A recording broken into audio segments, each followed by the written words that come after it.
थालापति विजय की इस साल की मोस्ट अवेटेड मूवी लियो फाइनली थिएटर में रिलीज हो चुकी है। एंड जिस तरह से इसका हाइप बना हुआ था, ठीक उसके हिसाब से लोग थिएटर भी गए हैं। हाइप की दो वजह हैं, एक खुद थालापति एंड दूसरा एलसीयू के साथ जुड़ने का रूमर। तो क्या मूवी अच्छी थी?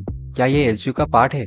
तो हेलो सजनों, मैंने लियो को बोथ ओरिजिनल यानी तमिल एंड हिंदी दोनों में देखा। And I don't know why Hindi के लिए इतना घटिया डबिंग किया गया है। मूवी अच्छी थी या बुरी डिसाइड करने के लिए मूवी के कुछ पॉइंट्स को नोटिस करना पड़ेगा।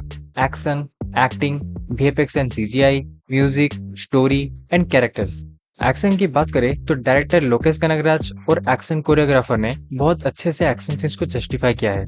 मूवी के hand to hand combats top notch है। जो ब्रूटैलिटी एंड इम्पैक्ट दिखाया गया है मूवी में, वो देख के आपको मजा आ जाएगा।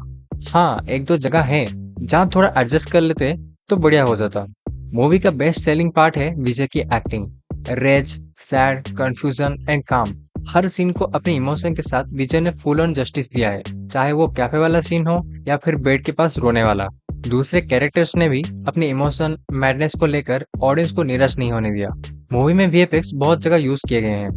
वैसे वीएफएक्स एंड सीजीआई की बात करें तो दो मेजर पार्ट है मूवी के जहाँ पे ये हेवी यूज हुआ है। एक तो है वो हाइना वाला पूरा पार्ट एंड दूसरा bike and car chess sequence, जहाँ पे हाइना वाला पार्ट बहुत ही ज्यादा रियलिस्टिक और वेल डिटेल था। वहीं कार चेस सीक्वेंस वो पहले वाला फील नहीं दे पाता। हाइना वाले सीन में एक एक डिटेल पे जैसे एफर्ट के साथ काम किया गया हो। इवन जब हाइना बर्फ में इधर उधर होता है, वहाँ बर्फ में भी बारीकी से काम किया गया है। एडिटर के लिए हेड्स ऑफ। बट कार वाला सीक्वेंस की बात करें तो वो अलग है। मेकर्स का कॉन्सेप्ट अच्छा था, एग्जीक्यूशन भी अच्छा था, पर वीएफएक्स एंड सीजीआई उसको जस्टिफाई नहीं कर पाए। मूवी के इमोशनल सीन से लेकर एक्शन सीक्वेंस तक हर जगह एक इम्पोर्टेंट एलिमेंट है जो उन सब में और गहराई डाल देती है। म्यूजिक। मूवी के बैकग्राउंड स्कोर्स बहुत बहुत अच्छे हैं, जिसका क्रेडिट जाता है अनिरुद्ध को। हर इमोशन से लेकर कैरेक्टर तक सबके लिए टॉप क्लास बैकग्राउंड स्कोर्स बनाए गए हैं। म्यूजिक ही है जो फर्स्ट से लेकर लास्ट तक अच्छे थे। क्या मतलब सिर्फ म्यूजिक? यस, क्योंकि स्टोरी के मामले में लियो मात खा जाती है। मूवी की फर्स्ट हाफ की कहानी जितना एंगेजिंग और डेप्थ प्रोवाइड करता है, सेकेंड हाफ वो करने में अनसक्सेसफुल रही। मूवी की कहानी आखिर तक एक ही टॉपिक को लेकर चलती रहती है कि विजय का कैरेक्टर पार्थी आखिर लियो है कि नहीं। जिस दौरान फर्स्ट हाफ में पार्थी जो टेंस सिचुएशन से गुजरता है, फैमिली का इन्वॉल्वमेंट, कंफ्यूजन, उसका पास्ट, सब उस पर हावी हो जाते हैं, जो उसके कैरेक्टर को एक बेटर प्लॉट देती है। पर जैसे ही सेकेंड हाफ शुरू होती है, जिसमें फ्लैशबैक से लेकर क्लाइमेक्स दिखाया जाता है, वो दम नजर नहीं आती। लियो के पास्ट वाला पूरा प्लॉट बहुत ही गंदा लिखा गया है। वो हद से ज्यादा मीडियोकर था, जो लेके आता है अगले पॉइंट, कैरेक्टर्स के ऊपर। मूवी में जिस तरह से कैरेक्टर्स को वेस्ट किया गया है, लोकेश कनकराज से मैं ये एक्सपेक्ट नहीं किया था। कैरेक्टर्स जैसे संजय दत्त का एंथोनी दास, अर्जुन का हरोल्ड दास एंड वो साइको किलर, इन सब के कैरेक्टर में इतना पोटेंशियल था कि मूवी का पारा और ऊपर उठाया जा सकता था।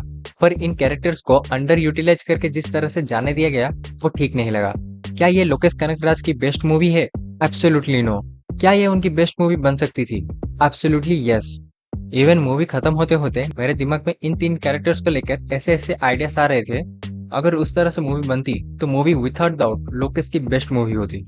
खास करके साइको किलर वाले कैरेक्टर एंड संजय दत्त के कैरेक्टर को जैसे वेस्ट किया गया है। ओवरऑल मूवी की बात करूं तो अपने सेकंड हाफ को जस्टिफाई ना कर पाने की वजह से ये मुझे पसंद नहीं आई। ऐसा नहीं है कि सेकंड हाफ इतना भी बुरा था, कुछ पार्ट हैं जहां बहुत बढ़िया काम किया गया है। आखिर में सब कुछ जानना था कि ये एलसीयू का पार्ट है या नहीं। तो यस, ये एलसीयू का पार्ट है। पर अगर सिर्फ एलसीयू के नाम से इसे देखने जा रहे हो, अपना एक्सपेक्टेशन लॉकर में छोड़ के जाओ। मूवी के बीच बीच में बस कुछ सटल रेफरेंस दिए गए हैं एलसीयू के, एंड एंड में कंप्लीटली एलसीयू से जोड़ दिया गया है। एक्चुअली मूवी एलसीयू का पार्ट ना होता तो भी चलता, कुछ खास फर्क नहीं पड़ा एलसीयू के रेफरेंस आने से। अगर ये एक स्टैंड अलोन मूवी होता तो मेरे लिए ये एक एवरेज से जस्ट ऊपर की मूवी है। पर एक सिनेमैटिक यूनिवर्स का पार्ट बनने के कारण सिर्फ एक कैरेक्टर को इंट्रोड्यूस करवाना था तो एक मूवी बना दिया।